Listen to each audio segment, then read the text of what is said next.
კარგი ფეხი ქონდა მიშას, ხო, კოჩ ბედნიერი. და ნამდვილად მეც ასე ვფიქრობ, რომ მე გავაგრძელებ აუცილებლად მიშას საქმეს, მიშას ჩავერთო თამაში აუცილებლად. თავარი არის, რომ ისევ ის პროგრესი დაბრუნდეს ჩვენს ქვეყანაში, რომელიც ასეთი მონატრებული გვაქვს უკვე შეიძლება თქვა. და აი, ვინც არ უნდა იყოს ახლა ამერიკაში პრეზიდენტი, გინდა კლინტონი, გინდა ტრამპი. ჩვენ ყველას ვიცნობ პირადად. ორივე აქ არის ჩამოსული ამ დღევანდელ თავრობაში. ვინმე იცნობს საერთოდ ასპარეზაზე, საერთაშორისო ასპარეზაზე. რას წარმოადგენენ, ვინ ჩამოვიდა ამ ბოლო დროს, ვინ სადმე მიიღეს. სამწუხაროდ არა, აი სამწუხაროდ უნდა თქვა, იმიტომ რომ მეც მინდოდა 2012 წელს, რომ გამოსულიყო კარგად. იმიტომ რომ ხალხის არჩევანი იყო, ხო? დღევანდელი თავრობა, მაშინ 2012 წელს.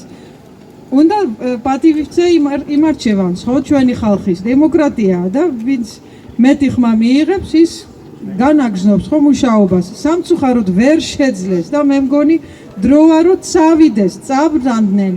მართლა ღმერთმა ხელი მოამართოთ, სადაც უნდა, თქო, თავრობაში არიყვნენ, თავრობის საქმე სულ სხვა არის. ეს არის ძალიან დიდი პასუხისგებლობა. ეს არის საერთაშორისო სახელის მოპოვება, ეს არის ინვესტორების მოყვანა, ეს არის ენების ცოდნა. ყველაფერი ერთად, მოდი ხალხო შევხედოთ თვალებში. ეს ნამდვილად ძალიან საჭიროა. ვიცი, იყო ძალიან ბევრი კარგი, იყო ასევე რაღაცა ცუდი, მაგრამ მეტი კარგი გვინდა და ნაკლებად ცუდი და ჩვენზე არის აი 8 ოქტომბერი, ყველგან ვამბობ 8 ოქტომბერი, გამარჯვებას დოჩხუპას დღარე. თქვენი იმენდი მიხუნა, თქვენი ნოზა ვორიკ და მამიორს სამარგალო.